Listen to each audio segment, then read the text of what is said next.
Respect Sports Center, rocking the high def. Stuart Scott, Van Pelt. Can't tell you how much it meant to me to have Stuart start shows that way. He was the star here, but he did that thing that all great teammates do. Shared the spotlight and the stage in a way that told you what he thought of me, which was empowering. He wanted me to be a star too, and he was telling you I was his equal. More importantly, without saying it, he was telling me too. Watching the documentary at my desk by myself last night, I was all right until I heard that very familiar piano of A Song for You. Then Donny Hathaway started singing one of my very favorite songs, and that was a wrap.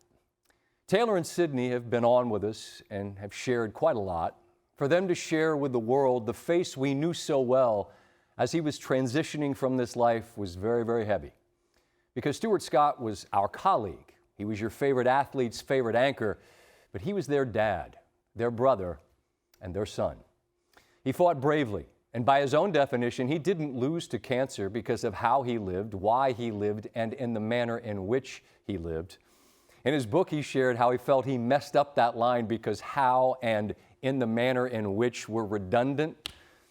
You got to give yourself some grace on that one, big fella, because those words carried the might and the weight of the hammer of Thor. The last words he shared publicly echo still and always will, and so does Stuart. You heard from athletes and colleagues throughout. I reached out to one with whom he shared a very close friendship, Tiger Woods. Tiger came to North Carolina for the service as we celebrated Stuart's life, and it meant the world to his family that Tiger made that trip. But Stuart meant the world to him too. Tiger shared with me that the morning he learned that Stuart was gone, he went to the range and he hit shot after shot until his hands literally bled. In a fog of disbelief, it was all he could think to do to honor his friend, pouring his grief into work to find some kind of outlet. He politely declined and told me he appreciated that I understood, that to talk about it even now was just too much and too emotional, which I get completely. Because if I'm being honest with myself and with you, I was asking him to do it so I wouldn't have to.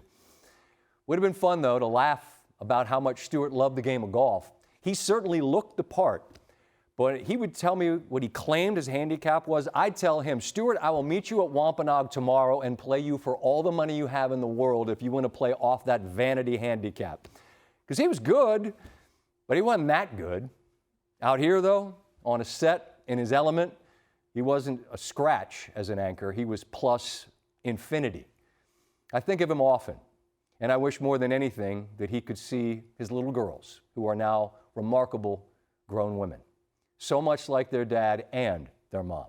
Of course, that's what matters the most. But I will admit that I wonder too, in this very different era of our business, what would Stuart Scott be? The dinosaurs that used to police semantics and tried to tell us all the 4 letters were bigger than any one person, they've given way to bosses who understand the value of a superstar like him. No one ever shined any brighter than he did. What would he have done with all that runway? I don't know, and it doesn't matter in the grand scheme. I suppose that I'm like Red in Shawshank. I guess I just miss my friend.